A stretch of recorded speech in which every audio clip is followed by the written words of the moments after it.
All right, let me tell you guys about our very first sponsor. When we first set out to make this podcast, we had absolutely no idea what we were doing, but we knew we needed a place to record, edit, host, and distribute our show. Luckily for us, we found Anchor, which has all of these services in one spot in an easy-to-use format on desktop or mobile, and it's free, which fit really nicely into our beginner budget of $0. We were able to distribute our podcast to all of the major platforms like Spotify, Apple, and Amazon. Download the Anchor app or go to anchor.fm to get started.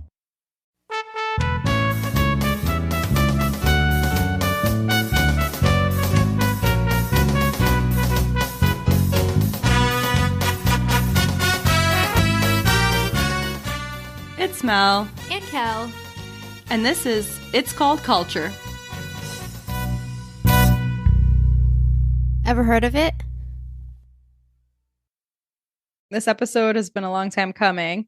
It's basically the debrief to my Azores trip. I just went to San Miguel in August, and now I'm finally ready to debrief. Here we go, Azores. So Melissa's been back for a few weeks now. And we're gonna deep dive into all things Azores.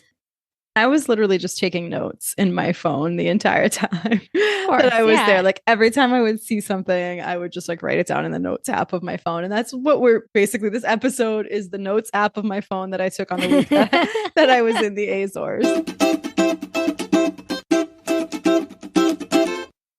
The first story I need to tell, we weren't even out of Boston before we had a podcast worthy story.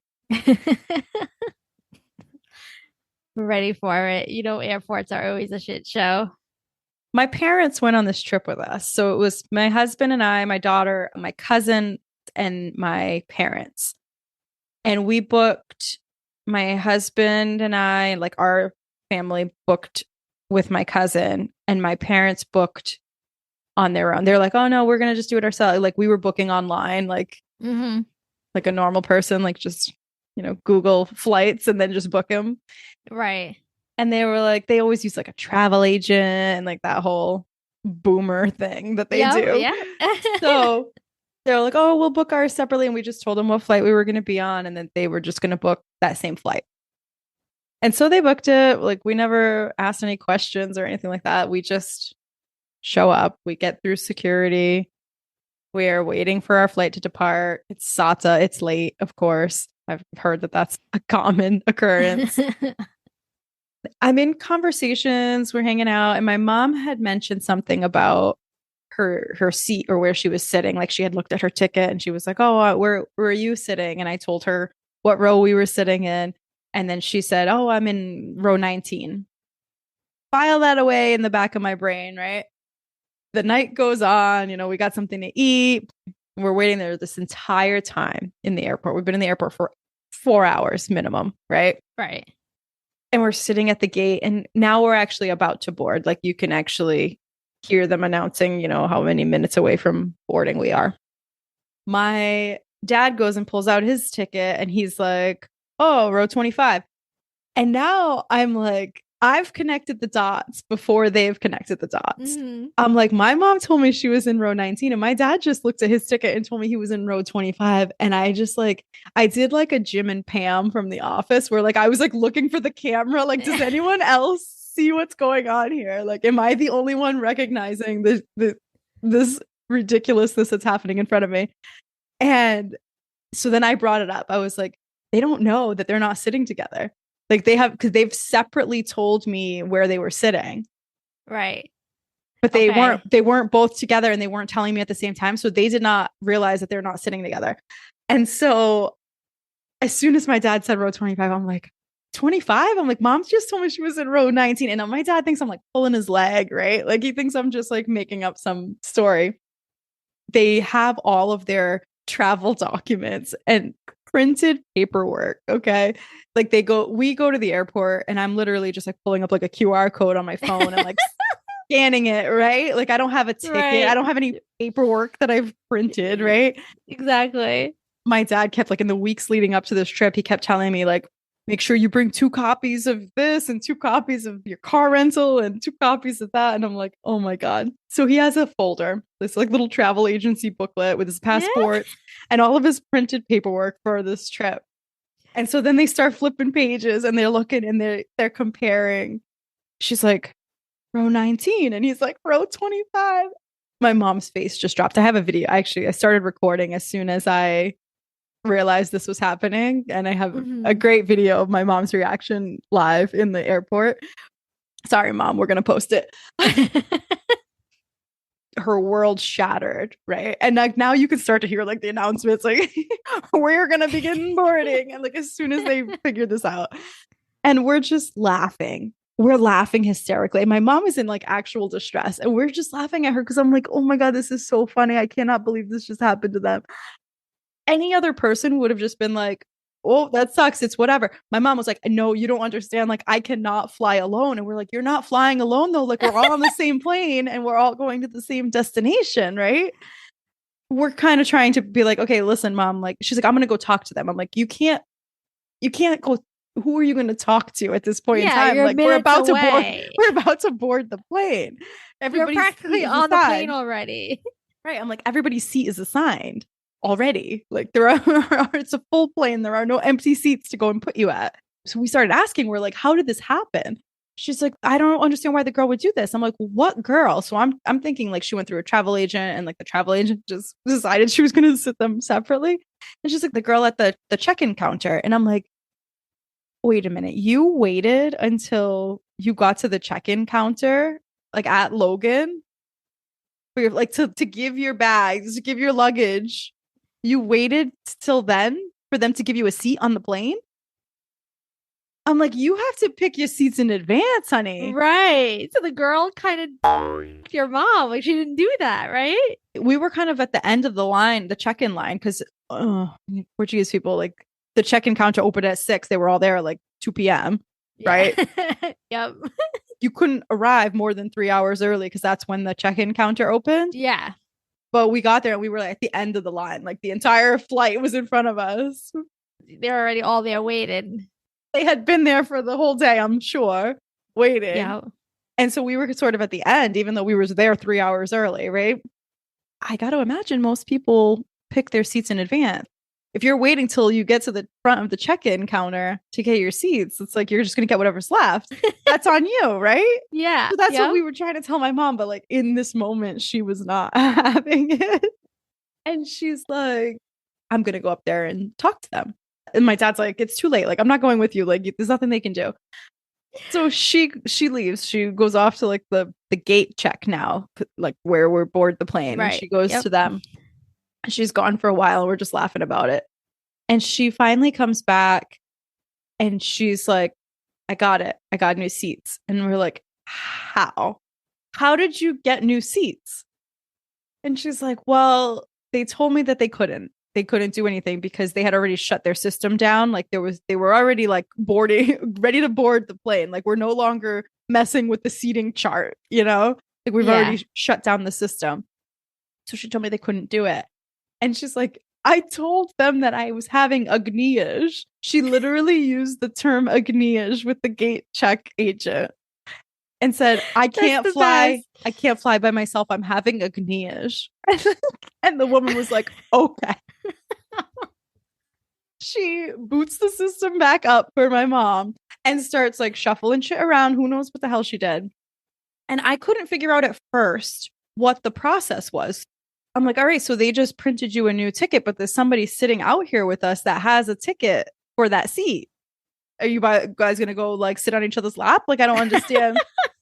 I'm like, I don't understand how that works. But then I realized that whoever it was that got booted out of his seat so that my mom with her agniage could get a new seat. When he would go to like give his ticket to board the plane, you know how they scan it? Yeah. When they would scan his ticket, it would alert them that he needed to have a new ticket printed. They'd be like, step aside, and they'd let everyone else keep going and scanning their tickets. And so some poor man had to like step aside, and they were like, I'm assuming this is how the conversation went. Like, we had to rearrange the seats. We had to change a couple things around. So we have to print you a new ticket, and this is your new seat. So my mom's happy as a clam, and we board the plane. we get in our row, we're sitting down, and I just see there's like some commotion going on a few rows ahead of me. And there's these guys, and they're walking back and forth. So like they're walking to the back, they're walking back to this row, and then they're kind of like huddling around row 19. And I'm like, oh no. I'm like, this has got to be my mom's doing. Like, whatever this is my mom's doing because she was supposed to sit in row 19. The flight attendant's coming out, and the flight attendant's trying to like figure out what's going on with this man and why he's so confused and where he thinks he's supposed to be. And he finally goes back to walk to his new row 19 seat. And I just hear him under his breath. And he says, Isso é uma confusão que não é brincadeira. And I freaking lost it. It was just the perfect little saying, the perfect little cherry on top of the whole situation. So he obviously, well, maybe he didn't pick up on this, but if he had gone down, so let's say like row 25 or whatever it was that your dad was in, he would be like, okay, one of these three people in this row took my seat. Right? Right. He could have like found out who like messed around with his seating. Right. Exactly. Go look for the blonde woman who's sitting in your chair. That's who caused this mess. It could have been a fight right on board. I thought it was going to be, but just his saying was just even better. Just no hate, just isso é confusão que não é brincadeira. Aww. So he's definitely like a regular, like normal Portuguese then, right? Yeah. Oh, yeah. So that was just fantastic. I was like, we are off to a good start here. Well, I hope your mom on the way back got same seat in with your father. I guarantee you she did the same thing on the way back. So your mom must have listened to our episode about Ignious. I was like, I'm using it, girls. When she came back and said, I told her I have Agnieszka and she needs to change my ticket. And I'm like, we need to think of a new name for like a Portuguese Karen. Right. She pulled a Karen in Portuguese. She pulled the Portuguese card, the Trump card, the Agnieszka. What would the Portuguese Karen be? Can't be Maria because everybody's named Maria. No, exactly. You'd put out the whole population with one name. Conceição. I was thinking Conceição, but I know some nice Conceições. Yeah, we have to think of a Portuguese Karen. It's gonna be it. So now back to the lady at the gate. Obviously now she's getting this Agnieszka excuse thrown at her. So do you think she was like, crap, if I don't change this woman's seat, this woman could either possibly have like a heart attack on flight and then this will be on me? So do you think she had to change your mom's? Like she knew she had to because she doesn't want like your mom's well-being on her shoulders? So I think the problem is that Agnieszka, as we discussed, is so broad. Like they need to come out with one of those, you know, when you go to the doctor and it's like they have like the happy face scale of like, yeah. What are you feeling? Like, what's your pain level? You know, Yep. on a scale of like 0 to 10, and it has all the little happy faces. I feel like they need like an Agnieszka scale that looks like that. So that goes from like indigestion to premonitions. So that woman would have like pulled out her Agnieszka card and been like, ma'am, could you please place your Agnieszka on this chart? What are you feeling? What does your face look like? And it's always going to be like an 8.5 for them. 8 or higher. Once they're in that state, forget it. So it's always going to be like an 8.5. Mm-hmm. It's never going to just be indigestion for them. No. And I guaranteed your father was just like sitting back, like just rolling his eyes, like, oh my God, this is what my wife did.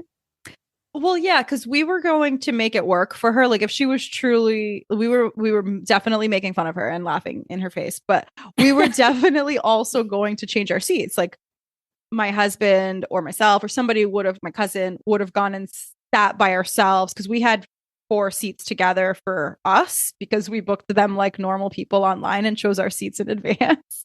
Yep. So we had 4 together. We would have let her sit in those with us or my dad or whoever to make her feel comfortable. And we would have decided who out of the rest of us would have gone and sit by ourselves. Like, honestly, I would have volunteered as tribute because I was taking care of a 5-year-old on the plane. So if I got to sit by myself and not have to do that, that would have been fantastic. Right. It's kind of like a free, smooth ride for you. My mom would be in the same boat, though. My mom would have pulled what your mom just did. You're not flying alone, mom. You're just sitting alone. What's the logic? I don't understand because it's like, oh, if something happens, like I want to be able to be with my husband. Like, so they're thinking like in their mind, it's like when the plane goes Like, down, plane I don't want to be crashes. grabbing a stranger on the side of me. I want to be holding my husband so we can go down together in like the Titanic. Okay. It's so fucked up. So as we were in line for that check-in, there Mhm. were people with plastic on their luggage. Yeah, I've seen a lot of that too while I was traveling this summer. A lot of plastic. It's like a condom. It's like a condom for your luggage. Do you think because like now with like monkeypox and like COVID, do you think like they think like monkeypox can live on your suitcase and they got a condom for the suitcase? Or do you think they're doing it to just protect their suitcase from like dents and getting it dirty? I was viewing it as like a Portuguese, I'm going to preserve my belongings. Like I'm Mhm. going to put plastic on the couch in the parlor so that it doesn't get ruined. Right. I'm going to put this plastic on my suitcase so that it doesn't get ruined. That's how I viewed it. It was such a vavoo move. Like the guy was in like New Balance sneakers with his like white socks pulled up. Uh Creed Black. His wife's the one that probably put the suitcase in the plastic. They had matching ones. They both had plastic on them. Yeah. Yes. You know, Yeah. she bought it. She saw it at TJ Maxx. She picked it up. It was such like a vavoo thing. It was very cute. Like my vavoo definitely would have had that. Yep, yep. He would not have stepped foot on an airplane, but he would have had that. He would have. That's right. I was like looking around in this line as we're Mhm. like getting on this plane. People watching. People watching. Exactly. Aside from feeling like I was related to every single person on that plane, I made an observation of all of the, I'm going to call them vavos. And basically, I'm calling a vavo anybody who was like 50 or older woman that was on this plane. Yep. They were all in their Sunday best for a red eye flight. I believe it. Sunday best, Kel. They had their mayas on, their nylons. Their mayas were on, heels, three-piece skirt, suit jacket, ruffly shirt, jewelry, makeup done, hair perm, curled. Like, I could not believe it. I believe it only because that was my mother when we would go. It's the whole like first impression when you get off the flight. I think you're going to see family you haven't seen in a long time. You want them to see that you're quote unquote doing well in America. Ma'am, I just went on a 5-hour flight. I lost 4 hours to a time change. Yep. It was a red eye. It is now morning. I didn't sleep on the plane. I got fed a full meal at midnight. And I was taking care of a 5-year-old. I'm not doing well. I want to be in my yoga pants and my sweatshirt, not heels and nylons. And they look like they got, I'm standing in the baggage claim at Ponta Delgada airport when we arrived. And I look like I have not slept. I am just disheveled. I already have chin acne from the mask. And there's these women just waltzing out with their little heels, just click clacking, just getting their luggage and walking away like ain't nothing. And I'm like, I just don't understand. Now, how do you go to the bathroom dressed like that? And trying to not sit on the toilet on an airplane bathroom. I think they're just holding it. Good ads. I think they're just holding it. Maybe they brought they brought a panique. Oh shit. That's right. Oh my god, could you imagine being on an airplane and the lady next to you just like pulls out her panique, her bedpan and starts peeing it. Oh yeah, I can't see that being comfortable. Like, I don't know. Like, you're on that plane, you're peeing everywhere. There's pee on the floor. You're trying to like get it all in the toilet, but it's hard. It's hard. Obviously, easier for men. So I just don't understand why you would want to wear your Sunday pass. Yeah, it baffled me. And I guess just like speaking of airport bathrooms, Oh no. this was on the flight home from Azores. My cousin was sitting next to me in my row, and he needed to go to the bathroom. So he was like, "Can you get up?" He was in the middle seat. So I stand up, I let him out. He walks by, and as I'm standing, the other girl who was in the window seat in our row was like, "Oh, I'm going to take the opportunity while everyone's up. I'm going to go to the bathroom too." So she got up and she went to the bathroom too. So I sit back down and I put my headphones back on. I was listening to Keep Sweet, Pray and Obey, that documentary Yep. about the, Yeah. The Mormons. yeah, Latter-day Saints, which was a wild documentary. So I am very invested in this. I'm not really paying attention to how much time has passed, but eventually the girl comes back from the bathroom and I stand up and I let her in. And I don't really notice, like at first I made some mental note that was like, oh, that's weird. She made it back before he did because he actually got to the bathroom before her. So I Right. was like, maybe there's two bathrooms back there. Maybe he's taking a crap. I don't know. Go back to watching my little Netflix show. I don't realize how much time has gone by and my cousin has not returned to his seat. He finally comes back. He sits down and he just looks at me and he just starts laughing. And I'm like, what is going on? He goes, I just fainted back there. And Oh my God. I'm like, what do you mean you fainted? And he's like, yeah, I went into the bathroom and when he tried to shut the bathroom door, it's like a metal latch or something, and it somehow like hit him really hard in like a spot on his hand, and it must have just hit like a nerve or something. And Ooh. he said it was like such a deep pain. He Ooh. was he was in the bathroom. He had ended up latching it, and then he just kind of felt himself like getting lightheaded and like kind of woozy from it. I'm getting lightheaded. And so he said he was in there and he was like, I need to splash some water on my face or something. Like I need to like come to. So he's splashing water on his face. And then he knew enough to realize that like it wasn't working and he was about to lose it. So he opened the bathroom door. And as he opened it, he fainted and just like flopped out of the bathroom onto the ground in the back of the plane. And so Oh my God. And so they are like trying to like, what the hell just happened, right? And the poor flight attendant is just back there, and this man just flops out of the bathroom and crashes onto the ground. So they like, sat him up, got him to come to, gave him some juice, like whatever, made sure he was okay before they sent him back to his seat. But I was just dying because I was like, we were way in the back of the plane, so this was probably happening like 3 rows behind me, and I had no idea. I'm just like headphones on, just like listening to my podcast, and it just reminded me of the movie Airplane when they're just like so oblivious to like all Yeah. the shenanigans that are going on the plane. Yes.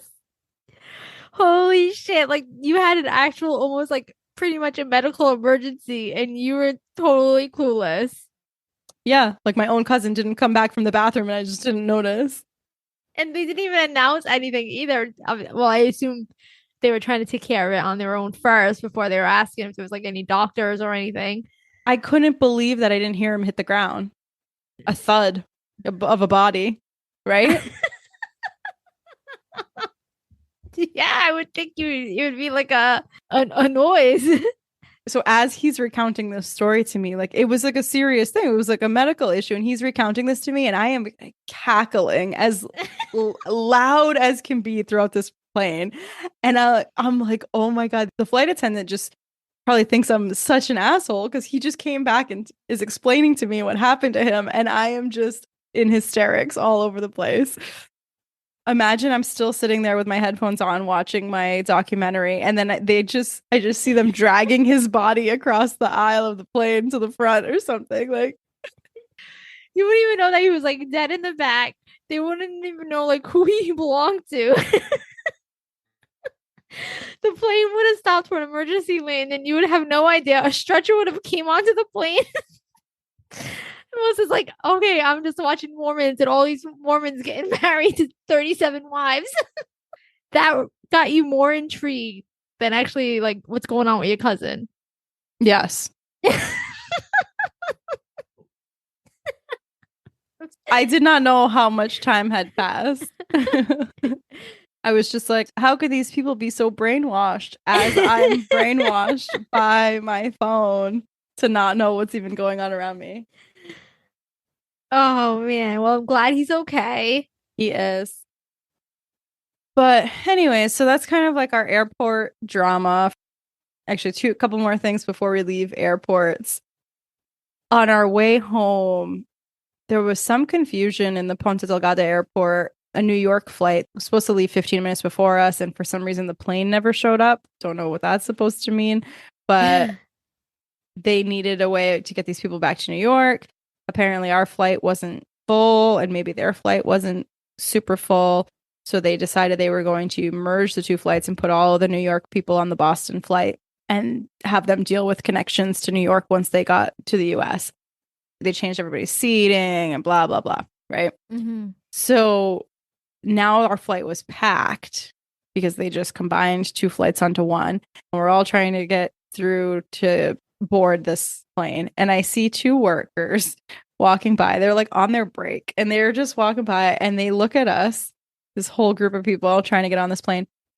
And they look back at each other. And one guy just says to the other, Vamos botar nas asas? Just meaning that like are they gonna put these people on the wing of the plane because there were so many of us and I was like, oh my god, like when the workers are joking about where are they gonna put these people, It's a concern. concern, it's a It's a. concern. Are you gonna get booted off my seat so someone from New York can get in here? Honestly, I didn't know what they were gonna do because it seemed a little sus that there was like exactly the right amount of seats for these two flights to merge. Yeah. Do you know what I mean? Yeah. That was like kind of like I had a weird situation going to Mexico. My morning flight, it kept getting delayed. I had picked like a real early flight just so I would have enough of a layover because I know everything's crazy. And they kept delaying my morning flight. And then there was also another flight, but I wasn't on that one because that one the layover wasn't as long. And then when I get on the flight, there was only like 20 of us. So I guess the reason why they delayed ours is because they would combine our flight together because it was only a small amount of people. But obviously we don't know that. We just see that our flight's getting delayed. So it was like a little odd. I was like, okay, you could have just let us know because here I am thinking like my flight is going to be too delayed and I'm not going to be able to catch my layover and like I wouldn't have gone because I would have been screwed. It's a little weird how some of it works. It's a little suspicious. Yeah. Something in their system. Yeah, they're doing a little shady shit behind the scenes. I only want to pay for gas for one transatlantic flight, not two. You know what I mean? Right. You know what I mean? Yeah. Oh, the flight didn't arrive. Like, where is it? The Exactly. plane didn't show up. Where is the Yeah. plane? Exactly. Yeah. So, oh, the very last thing. So they gave us food on the plane, like a full meal, which I haven't had in Mm-hmm. forever because they don't do that on domestic flights in the US Yeah. anymore. Like they give you a freaking one peanut and a pretzel. Not even a peanut because everybody's allergic to peanuts. True. They give you a pretzel. You get a pretzel and a ginger ale. Hmm. You could go on like a 6 hour domestic flight across lunchtime and they will give you a pretzel. Yeah, like when I went to Hawaii, it was a long ass flight, but I got nothing to eat. Just Nothing. snacks. Yeah. That's so ridiculous. And it's like crossing lunch hour. It's like, I've been in the freaking airport and the airplane for 6 hours. I need food. The international flights to the Azores have food, but it's like it's a red eye flight, so that the timing isn't there. They're actually forcing the food, which is just Yeah. so spot on for Portuguese people. Yeah. You gotta eat. We're gonna force feed you. I don't care that it's midnight. You're eating this fish at midnight. Yeah, so it was literally it was a 5 hour flight and we probably left Look, Bob. hear that? A 5 hour flight and you got a meal. I went to Hawaii, I got no meal, and that was like an 11-hour flight. What's wrong with this country? It's ridiculous. And at this point, it was again, it's a red eye, so it's leaving Logan at 10 p.m. Like I've obviously already had dinner. Hmm. I can't wait till I board a 10 p.m. flight to have dinner. Right. And it's only 5 hours, so I don't need to eat a meal between 10 p.m. and 3 a.m. I've already had breakfast, lunch, and dinner on this day. Yeah, you're good. I get on this plane and they do the food service like kind of like halfway through ish. Yeah. So at midnight, 12:30, they roll around with the cart service for a full meal.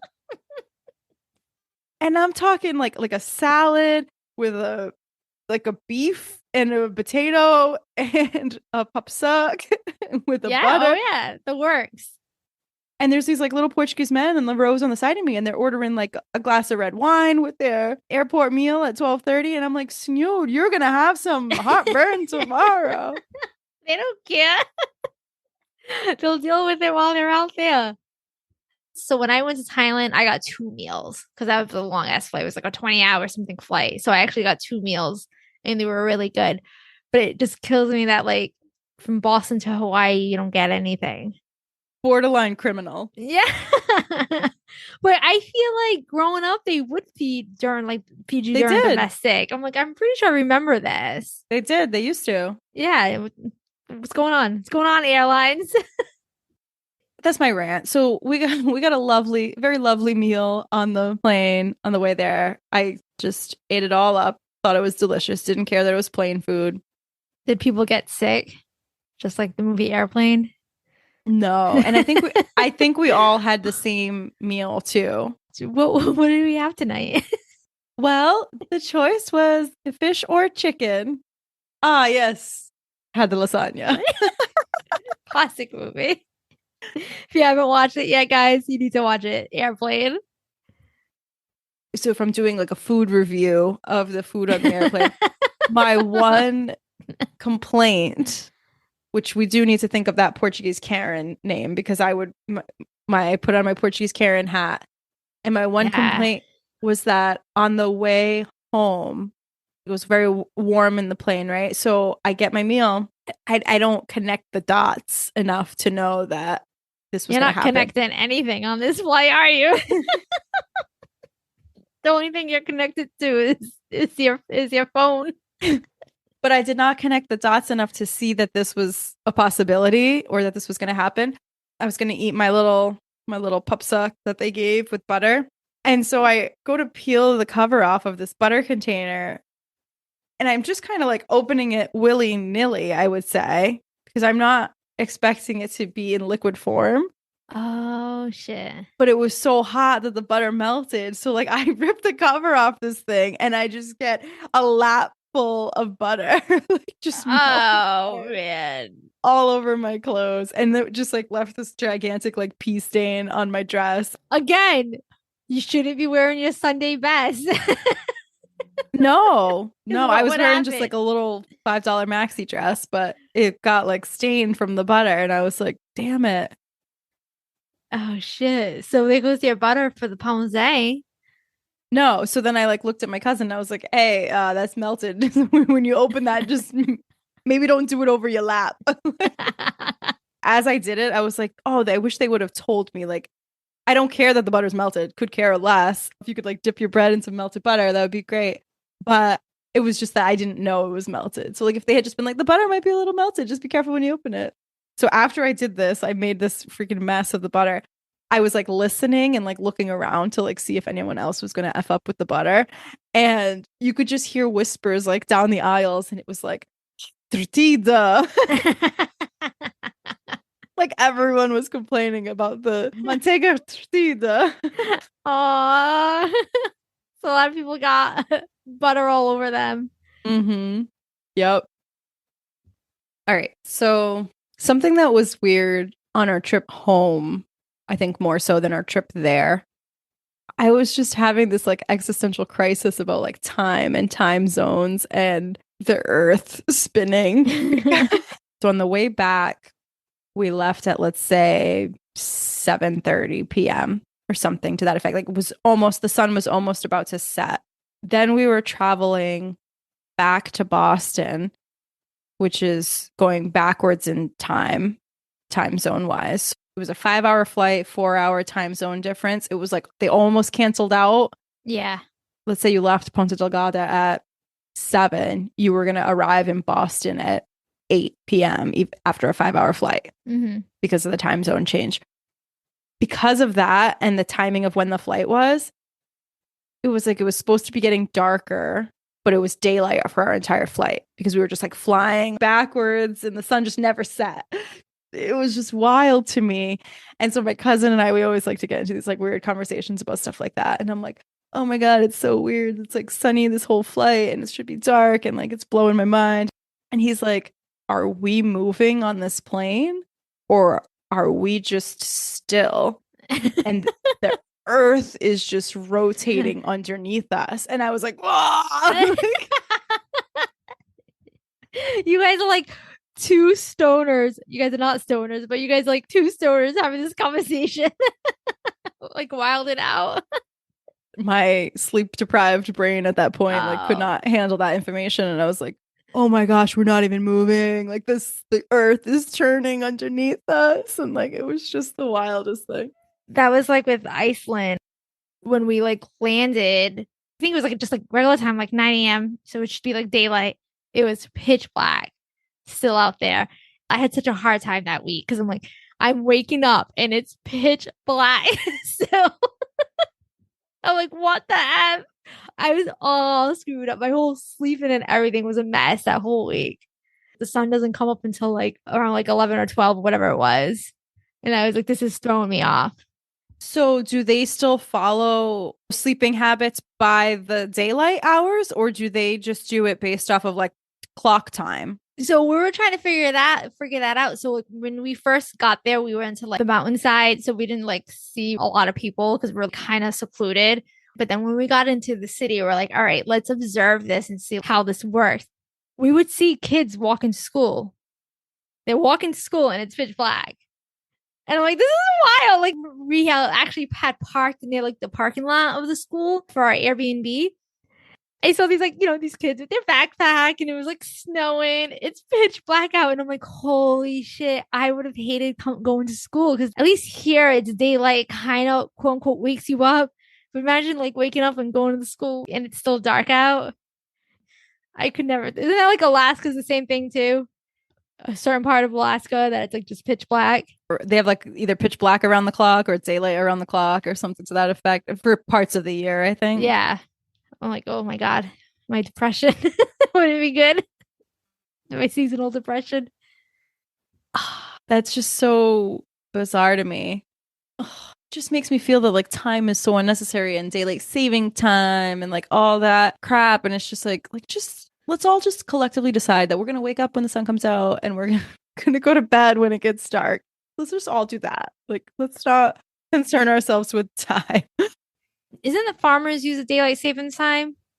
Like that's why we still have it. I could be totally off. I could be totally wrong. I think that's the reason that they change it. It was because of the farmers, but I don't. Daylight savings time is gonna obviously be coming to an end soon. Now it's gonna be like darker. It will be like 4 o'clock and 4 o'clock in the afternoon, and it's gonna be like pitch black now. So it's gonna be one of those where we wake up and it's gonna be dark out, and then like when you get out of work, it's dark out. It's like straight seasonal depression. The days are getting shorter anyways, so the clock is just like it's just shifting the hours, but it's not making it more dark or less dark than it was before, Right, yeah. But yeah, it always takes me, a good, I don't know, 6 months to adjust from a clock change, just long enough for the next clock change to occur. Like I'm just getting used to the last clock change and we're about to change it again. 6 months. Bosa. Yeah, it's all wild if you think about it. And your cousin brings like a good point. Is it the world that's moving? Well, yes, the world is definitely moving. Yeah. No, we know. Yes, just, that's confirmed facts.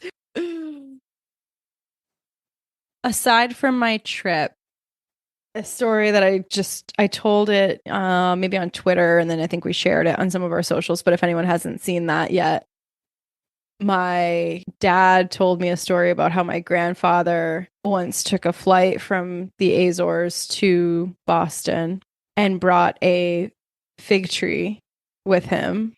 And you might ask, well, how did he get a fig tree on the plane? And the answer is sewn into the sleeve of his jacket. That's the best. I don't even know. Like my grandmother sewed a fig tree, which presumably was small or like a seedling of some kind, right? Like not like a full grown tree, but sewed it into the sleeve of his jacket, and then he couldn't wear the jacket because there was a fucking fig tree in the sleeve. He just like carried it like over his arm? You know when you just like drape a coat over your arm? Yep. Like, oh, like I'm hot. I'm just carrying my coat on my arm. And so he just draped it. And the fig tree was in there and the sleeve was sewn shut so that the fig tree wouldn't fall out the sleeve. And that worked. And he got his little fig tree through custom. They could like sneak freaking cocaine if they really needed to.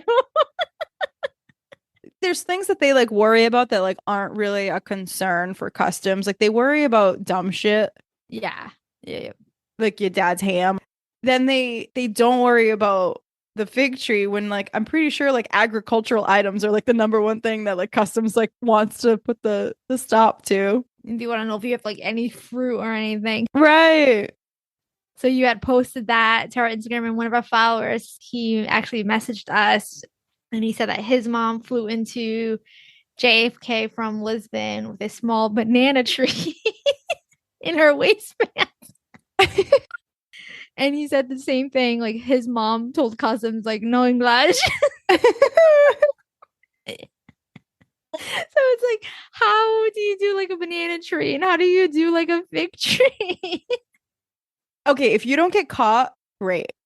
But if all of a sudden they like, ma'am, do you have a banana tree in your waistband? Like, where's the plausible deniability in that? Like, how can you just be like, oh, how did that get there? Like, I just sat on a plane for 5 hours with a freaking banana tree in my pants. Like, I don't understand. How much would that suck? That you just did all that traveling with that banana in your pants, right? Like you're saving this banana, this tree, and you're like, okay, and then you get to freaking Boston and they confiscate it from you. I mean, the obvious answer to me would be like, put it in your checked bag, but clearly they were either going through their checked bags or I don't know. They don't do like a pat down, like so. Your grandfather had it over his like arm. You said our follower's mom had it in her waistband. So they don't do like a God, this is like way before 9/11 days. So you could just get on a flight and didn't have to even like get checked. Set a banana in your pants or you're just happy to see me. Imagine if they do a pat down. I died when I saw that message. I was like, holy shit. Here's my thoughts on bringing the plants and the trees over. I'm imagining you're not bringing like a potted plant, right? You're not there's not a pot and there's not like soil, right? So Right. you're just bringing like kind of like a seedling structure, I'm guessing with like some roots dangling, right? I can't even keep a plant alive that is happily potted and watered and in the sun. These people are keeping some dangling roots alive for an entire plane ride in their pants and then reviving it when they get to pot it when they get home. I know. How? I know. I don't understand. They have the touch. I'm telling you. They have the touch. It's something. Those fingertips. I don't know. Those hands. I told a story on here a while back about how at my daughter's birthday, my uncle was grabbing seedlings from my yard and putting them in like 7-Up bottles to take home. And then I just went to another birthday party with the same side of the family. And his sister, my aunt, was taking parts of plants, like cutting off leaves and stems of plants to propagate them at home. Yeah. And so she had she brought like this pot and she had like all these like plant parts that she had cut and was going to repot at home. And I'm like, they cannot go to a family function without propagating a plant. true. My mom will have stems and it'll be like in a cup of water until she can like get a pot ready for it or whatever it is. And then somehow like that little thing turns into this big giant ass plant that she has in the house. Just this week, my brother actually called my mom because his plant's been like touch and go. And my mom's gonna go there this weekend to go take a look at it. I'm like, I don't understand. I don't get it. The plant doctors. So like when I went to Hawaii, I remember like we had to like fill out this form on the flight. They passed it to everybody and it was like, oh, do you have any fruit, any blah blah blah, like all this stuff, right? Obviously there's a reason why they probably don't want you to bring that banana tree or that fig tree on over. Like there's a reason for it. And like Right. the Portuguese just don't give a shit. They don't care. No. Like I know with Hawaii, they're very big on it. Like even like the dogs, like if you bring your dog to go out there, like your dog has to be quarantined because they don't have like rabies out on the island, which is my type of place. So like Hawaii's like very big on they're on top of it. Why not the Azores coming to the United States? You can literally pack a whole farmland in your suitcase and you're good. They asked me next to no questions through customs on my way home. It took forever because it was like one guy working. But then when I got Yeah. up to him, he was just like, "Where are you coming from? How long were you there? Did you make any large purchases? Have a nice day." They didn't Yeah. check any of our luggage. They didn't ask any other specific questions. I didn't fill out any forms. The customs forms, we got to talk about the customs forms because my older cousin went with my dad on a trip to the Azores to do Hermitage back in like the 2000s sometime. And so it was just the two of them, like traveling without their wives. They should not be left unsupervised, is what I'm trying to get at. On the way back, they did that same thing that you just talked about, where they passed out like these customs forms or whatever Yeah. on the plane for everyone to fill out while they were on the plane before they got off. On those forms, let's just be honest here. Like, you never want to check yes, no's across the board. Are you bringing this? Did you have that? No. Yeah. No, no, no. Okay. Yeah, I did know. So he's reading these forms. Apparently, it was like when like the whole mad cow disease Yeah. scare globally was happening or whatever. And obviously the Azores is like lots of cows, right? Yeah, yeah, yeah. Nothing but cows. So he's reading all these questions about like, have you been in close proximity to a cow? And he's like, yes, yes, yes. He's just checking yes to all these questions. And my dad just looks at him and he's like, you need to get a new form and we're going to fix this because they are going to take you and they're going to take you right to the hospital when you get off of this plane. Like, Yeah. do not pass go, do not collect $100. Like, you are not going home unless you check no because they're going to send you to the hospital. So They don't care if how close you were to a cow. If you just check the yes on that box, you're getting quarantined. I know. He's like, well, but my cousin had a cow. And I'm like, just no. Nope. No. Didn't see one cow at all while I was out there. Not one. Not one. Do they even have cows in the Azores? Yeah. What are you talking about? They have cows out there? Exactly. But it was the funniest thing. My dad tells the story really well. I'll have to have him on the podcast someday. Yes. So yeah, it's like in the midst of a mad cow disease scare, he's checking yes on all the cow questions. And I'm like, no. What are you doing? No snoo. You don't want to do that. The one thing that I was looking forward to, because I knew it was going to happen and I just really wanted to experience and appreciate it, was the clapping on the plane upon landing. And on the way there, the clap was rather underwhelming. It was like a scattered clap, like it was like golf clap. I was like, wow, we've gotten weak. Yeah, I'm surprised because to get there, you're going to your destination. Well, even I just think it's probably like a scarier landing too. Yeah, because you're landing on an island. I would think they would clap harder. On the way there, right? Yeah. So I was kind of like underwhelmed by the clapping on the way there. So then on the way home, I was like, all right, we're going to try this again. We're going to see if they clap. And I actually wanted to get like a video of the clapping. This pilot came down and he made what I'm going to call the smoothest landing I have ever had in a plane. I did not feel the wheels touch the ground. I had my phone ready to record. And I'm just waiting and I'm waiting for the clapping. And I'm like, we've landed. But I didn't feel like we landed because that you never felt like the bump. Yeah. We just like never hit. He just like coasted so smoothly into there. It was a phenomenal landing. Like it deserved a clap. Okay. This landing needed clapping. And there was a delay. And I think maybe because everybody was so confused and like thought we were still in the air. But so I'm on this video and I'm recording and I'm like, what? No clapping? And like you can hear me just audibly being like, they're not gonna clap. This little old man in front just started with his palminglish and he started going and like the whole plane got into this really aggressive round of palminglish and I was very proud because that pilot deserved the claps. As that pilot just scraped the whole plane underneath because he never took the wheel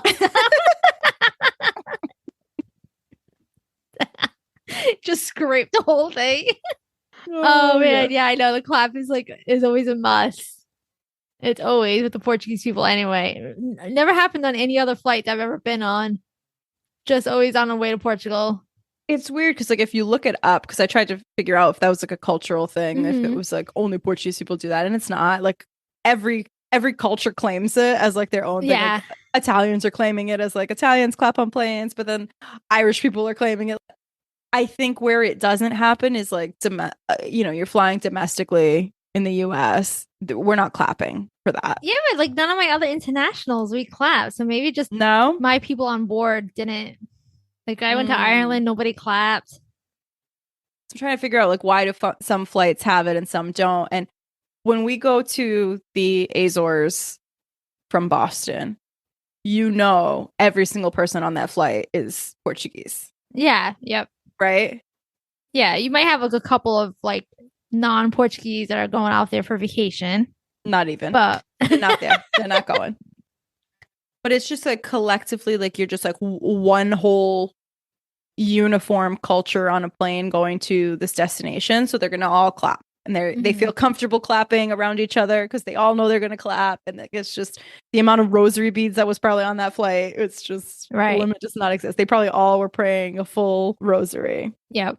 But maybe when you get to like different flights or places that have more diverse groups coming in, maybe that's why you're not getting the clapping because it's not just like a uniform thing. Like there's, don't we? Like maybe they're just kind of hesitant.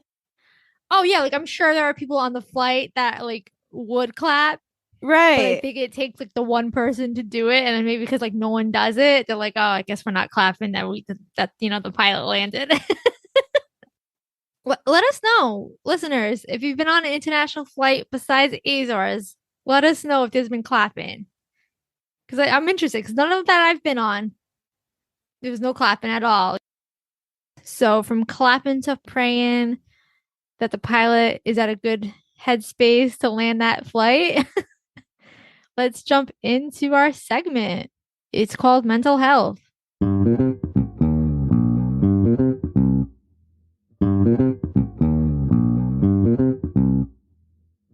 So my little tip for my mental health is making social connections with my friends, like making that as like a priority. I feel like since COVID, we couldn't go out, we couldn't leave our houses, we could only talk on Zoom. Especially now, it's so important to see friends face to face, like make it a priority to like go over to each other's houses, just even if you're just sitting on the couch and just vegging out and watching some stupid documentary on Netflix or something till like 2 a.m., 3 a.m. I do that a lot at Melissa's house. Going on trips with friends. I just feel like a social connections can lower your anxiety and like, and depression because they kind of sometimes can go hand in hand. So that's my little nugget. We used to do it a lot more. We did before we started this podcast, and now we just steal every minute of our time together to be recording. We need to do that a little more. We need to get back into our habit of watching Investigative Discovery Channel. What is it called? ID? ID, yeah. Because you say you can only watch it with me. You're like, I gotta wait for Kelly to watch this. Yeah, I can't be watching murder shows and going to sleep on a regular basis. Like I can only do that with you. We did like a little trip locally. We did a pretty good job where we kind of didn't talk podcasts. aside from you going around asking everybody that you saw on the streets if they liked podcasts and giving them our business card. Yes, yes, yes, yes. I had to take advantage of that. Like literally like on the dance floor of a establishment. That's right. But I was content like that we kind of made it just like about us. Yes, but there were no murder mysteries. We actually watched No, Airplane, we did. Kelly and I's favorite movie. Yeah. If you haven't watched it, you guys have to go out and watch it. It's an old movie, but it's hilarious. We quote it 100 times a day. Yeah, all It's the our time. favorite. My mental health tip, I suppose, You seem unsure about it. well, because okay. So I was going through a period of time where I had a lot of medical anxiety, and we could probably do like a whole episode on medical anxiety. Oh yeah, we can. Yes. So I had a lot of medical anxiety, and what I found that was helping, again, I don't claim to like know health benefits of all of these things or claim that health benefits work from all of these things, but I do believe in a placebo.